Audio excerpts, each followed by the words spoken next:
ನಿನ್ನೆ ಪಾಕಿಸ್ತಾನದಲ್ಲಿದ್ದಂತ ಉಗ್ರ ನೆಲೆಗಳನ್ನ ಉಡಾಯಿಸಲಾಗಿತ್ತು ಆಪರೇಷನ್ ಸಿಂಧೂರ್ ಮೂಲಕ.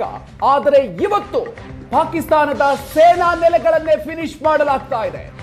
ಭಾರತದ ಸೇನಾ ದಾಳಿಗೆ ಪಾಕಿಸ್ತಾನದ ಸೇನಾ ನೆಲೆಗಳು ಧ್ವಂಸಗೊಳ್ತಾ ಇದೆ. ಲಾಹೋರ್ ಸೇನಾ ನೆಲೆಗಳ ಮೇಲೆ ಭಾರತ ಭೀಕರ ದಾಳಿಯನ್ನ ನಡೆಸ್ತಾ ಇದೆ. ರಾವಲ್ಪಿಂಡಿ, ಕರಾಚಿ, ಸಿಯಾಲ್ಕೋಟ್, ಇಸ್ಲಾಮಾಬಾದ್ ಪಾಕಿಸ್ತಾನದ ಪ್ರಮುಖ ನಗರಗಳು. ಎಲ್ಲದರ ಮೇಲೂ ಕೂಡ ಭಾರತ ಡ್ರೋನ್ ಅಟ್ಯಾಕ್ ಅನ್ನು ಮಾಡಿದೆ.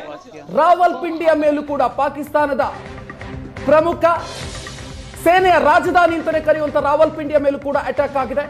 ಇಸ್ಲಾಮಾಬಾದ್ ಮೇಲೂ ಕೂಡ ಭಾರತದ ಡ್ರೋನ್ಗಳು ಅಟ್ಯಾಕ್ ಮಾಡಿದೆ. ಪಾಕಿಸ್ತಾನ ನಗರಗಳ ಮೇಲೆ ಡ್ರೋನ್ಗಳ ಸುರಿಮಳೆ ಆಗಿ ಹೋಗಿದೆ. ಭಾರತದ ದಾಳಿಯನ್ನ ಎದುರಿಸೋದಕ್ಕೆ ಸಾಧ್ಯ ಆಗದೆ ಪಾಕ್ ಸೇನೆ ತತ್ತರಗೊಂಡಿದೆ.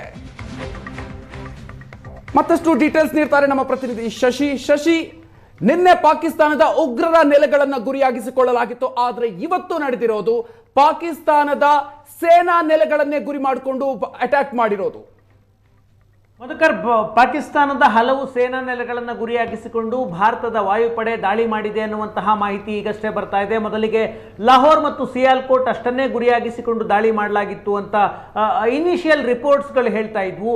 ಈಗ ಬರ್ತಾ ಇರುವಂತಹ ಮಾಹಿತಿಯ ಪ್ರಕಾರ ಭಾರತ ಪಾಕಿಸ್ತಾನದ ಪ್ರಮುಖ ನಗರಗಳಲ್ಲಿರುವಂತಹ ಪಾಕಿಸ್ತಾನದ ಸೇನಾ ನೆಲೆಗಳನ್ನು ಟಾರ್ಗೆಟ್ ಮಾಡಿಕೊಂಡು ವಾಯುದಾಳಿಯನ್ನು ಮಾಡಿದೆ.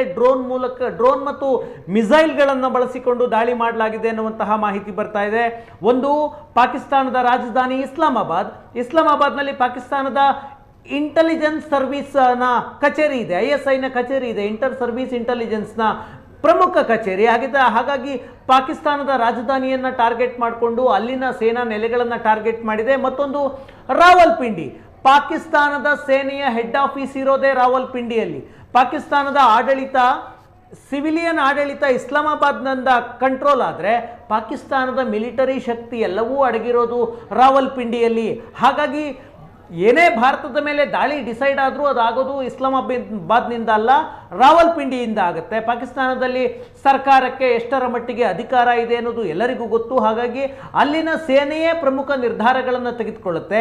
ಹಾಗಾಗಿ ರಾವಲ್ಪಿಂಡಿ ನಗರದ ಸೇನಾ ನೆಲೆಗಳನ್ನು ಗುರಿಯಾಗಿಸಿಕೊಂಡು ಭಾರತ ಮಿಸೈಲ್ ದಾಳಿ ಮತ್ತು ಡ್ರೋನ್ಗಳನ್ನು ಬಳಸಿ ದಾಳಿ ಮಾಡಿದೆ ಅನ್ನುವಂತಹ ಮಾಹಿತಿಗಳು ಬರ್ತಾ ಇದ್ದಾವೆ. ಒಂದು, ಭಾರತದ ಬಳಿ ಅತ್ಯಾಧುನಿಕ ರಫೇಲ್ ಯುದ್ಧ ವಿಮಾನಗಳಿದ್ದಾವೆ, ಜೊತೆಗೆ ಅತ್ಯಾಧುನಿಕ ಮಾನವರಹಿತ ಡ್ರೋನ್ಗಳಿದ್ದಾವೆ.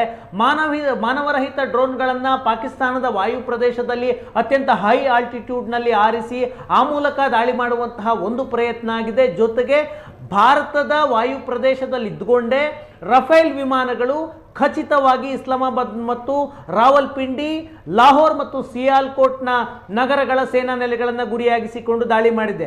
ಭಾರತದ ಬಳಿ ಇರುವಂತಹ ಸ್ಕಾಲ್ಪ್ ಅನ್ನುವಂತಹ ಕ್ಷಿಪಣಿ 1300 ಕಿಲೋಮೀಟರ್ ವ್ಯಾಪ್ತಿಯ ಪ್ರದೇಶದ ಗುರಿಗಳನ್ನು ನಿಖರವಾಗಿ ಹೊಡೆದುರುಳಿಸುವಂತಹ ಸಾಮರ್ಥ್ಯ ಭಾರತದ ಬಳಿ ಇದೆ. ಹಾಗಾಗಿ ಇಡೀ ಪಾಕಿಸ್ತಾನವನ್ನು ದಾಟಿಕೊಂಡು ಅಫ್ಘಾನಿಸ್ತಾನವನ್ನು ಕೇವಲ ನಮ್ಮ ವಾಯು ಪ್ರದೇಶದಲ್ಲಿ ನಿಂತೇ ಟಾರ್ಗೆಟ್ ಮಾಡಬಹುದು. ಆ ರೀತಿಯ ಕ್ಷಿಪಣಿಗಳನ್ನು, ಆ ರೀತಿಯ ಡ್ರೋನ್ಗಳನ್ನು ಬಳಸಿಕೊಂಡು ಪಾಕಿಸ್ತಾನದ ಪ್ರಮುಖ ನಗರಗಳು ಮತ್ತು ಪ್ರಮುಖ ನಗರಗಳಲ್ಲಿರುವಂತಹ ಸೇನಾ ನೆಲೆಗಳು, ವಾಯು ನೆಲೆಗಳು ಮತ್ತು ಭೂಸೇನೆಯ ನೆಲೆಗಳನ್ನು ಗುರಿಯಾಗಿಸಿಕೊಂಡು ಇವತ್ತು ಭಾರತ ದಾಳಿ ಮಾಡಿದೆ. ಉಗ್ರ ನೆಲೆಗಳನ್ನು ಗುರಿಯಾಗಿಸಿಕೊಂಡು ದಾಳಿ ಮಾಡಲಾಗಿತ್ತು. ಅದರಲ್ಲಿ 100ಕ್ಕೂ ಹೆಚ್ಚು ಉಗ್ರರು ಬಲಿಯಾಗಿದ್ದಾರೆ. ಅದರ ಮುಂದುವರಿದ ಭಾಗವಾಗಿ ಯಾವಾಗ ಪಾಕಿಸ್ತಾನ ಭಾರತದ ಮೇಲೆ ಪ್ರತಿದಾಳಿಯನ್ನು ತೋರುವಂತಹ ದುಸ್ಸಾಹಸ ಮಾಡ್ತೋ ಅದರ ಪರಿಣಾಮವಾಗಿ ಇವತ್ತು ಭಾರತ ಪಾಕಿಸ್ತಾನದ ಪ್ರಮುಖ ನಗರಗಳನ್ನು ಟಾರ್ಗೆಟ್ ಮಾಡಿಕೊಂಡಿದೆ. ನಿನ್ನೆಯ ಪತ್ರಿಕಾಗೋಷ್ಠಿಯಲ್ಲಿ ವಿಂಗ್ ಕಮಾಂಡರ್ ವ್ಯೋಮಿಕಾ ಸಿಂಗ್ ಮತ್ತು ಕರ್ನಲ್ ಸೋಫಿಯಾ ಹೇಳಿದ್ರು, ಒಂದು ವೇಳೆ ಅವರೇನಾದರೂ ಪ್ರತಿದಾಳಿಯನ್ನು ಮಾಡುವಂತಹ ದುಸ್ಸಾಹಸವನ್ನು ಮಾಡಿದ್ರೆ ರಿಟ್ಯಾಲಿಯೇಷನ್ ಅನ್ನು ಭಾರತ ಮಾಡೇ ಮಾಡುತ್ತೆ ಅಂತ.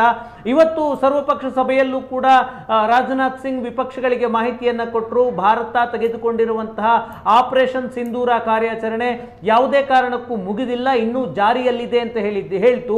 ಯಾವಾಗ ಸರ್ವಪಕ್ಷ ಸಭೆಯಲ್ಲಿ ಆ ಹೇಳಿಕೆಗಳು ಬಂದವು ಆ ನಂತರ ಗೊತ್ತಾಗ್ತಾ ಇದೆ ಲಾಹೋರ್ನ ಮೇಲೆ, ಸಿಯಾಲ್ಕೋಟ್ನ ಮೇಲೆ, ರಾವಲ್ಪಿಂಡಿಯ ಮೇಲೆ, ಇಸ್ಲಾಮಾಬಾದ್ನ ಮೇಲೆ, ಪೇಶಾವರದ ಮೇಲೆ ದಾಳಿಗಳಾಗಿದ್ದಾವೆ ಅನ್ನುವಂತಹ ಮಾಹಿತಿಗಳು, ಜೊತೆಗೆ ಅದಕ್ಕೆ ಪೂರಕವಾದಂತಹ ವಿಜುವಲ್ ಸಾಕ್ಷ್ಯಗಳು ಬರ್ತಾ ಇದ್ದಾವೆ. ಭಾರತ ದಾಳಿ ಮಾಡಿದ ದೃಶ್ಯಗಳನ್ನು ಪಾಕಿಸ್ತಾನದ ಜನರು, ಪಾಕಿಸ್ತಾನದ ಮಾಧ್ಯಮಗಳೇ ಚಿತ್ರೀಕರಣ ಮಾಡಿ ಇಡೀ ಜಗತ್ತಿಗೆ ಹಂಚ್ತಾ ಇದ್ದಾರೆ. ಈ ಹಿಂದೆ ದಾಳಿಗಳಾದಾಗ ಸಾಕ್ಷ್ಯಗಳನ್ನು ಕೇಳಿದಂತಹ ಘಟನೆಗಳಾಗಿದ್ವು. ಬಾಲಾಕೋಟ್ ಮೇಲೆ ಸ್ಟ್ರೈಕ್ ಆದಾಗ ಸಾಕ್ಷ್ಯ ಎಲ್ಲಿದೆ ಅಂತ ಕೇಳಿದ್ರು. ಈಗ ಇಡೀ ಜಗತ್ತು ನೋಡುವ ರೀತಿಯಲ್ಲಿ ಭಾರತ ಪಾಕಿಸ್ತಾನದ ಮೇಲೆ ಪ್ರತೀಕಾರವನ್ನು ತೆಗೆದುಕೊಳ್ತಾ ಇದೆ. ಅದರ ಮುಂದುವರಿದ ಭಾಗವಾಗಿ ಇವತ್ತು ಪಾಕಿಸ್ತಾನದ ಸೇನಾ ನೆಲೆಗಳನ್ನು ಗುರಿಯಾಗಿಸಿಕೊಂಡು ದಾಳಿ ಮಾಡಲಾಗಿದೆ. ಅಂದರೆ ಯಾವ ಸೇನಾ ನೆಲೆಗಳನ್ನು ಪಾಕಿಸ್ತಾನ ಬಳಸಿಕೊಂಡು ಭಾರತದ ನಗರಗಳ ಮೇಲೆ ದಾಳಿ ಮಾಡುವಂತಹ ಪ್ರಯತ್ನವನ್ನು ಮಾಡಿತ್ತು, ಆ ಸೇನಾ ನೆಲೆಗಳನ್ನು ಟಾರ್ಗೆಟ್ ಮಾಡಿಕೊಂಡು ಭಾರತ ಡ್ರೋನ್ ಮತ್ತು ಕ್ಷಿಪಣಿಗಳ ಮೂಲಕ ದಾಳಿ ಮಾಡಿ ಅಲ್ಲಿನ ಕ್ಷಿಪಣಿ ರಕ್ಷಣಾ ವ್ಯವಸ್ಥೆಯನ್ನ ಹೊಡೆದಾಕುವಂತಹ ಕೆಲಸವನ್ನ ಮಾಡಿದೆ. ಓಕೆ, ಹಾಗೆ ಸಂಪರ್ಕದಲ್ಲಿರಿ ಶಶಿ. ಮತ್ತಷ್ಟು ಅಪ್ಡೇಟ್ಸ್ ನೋಡೋಣ ಚಿಕ್ಕದೊಂದು ಬ್ರೇಕ್ ನಂತರ.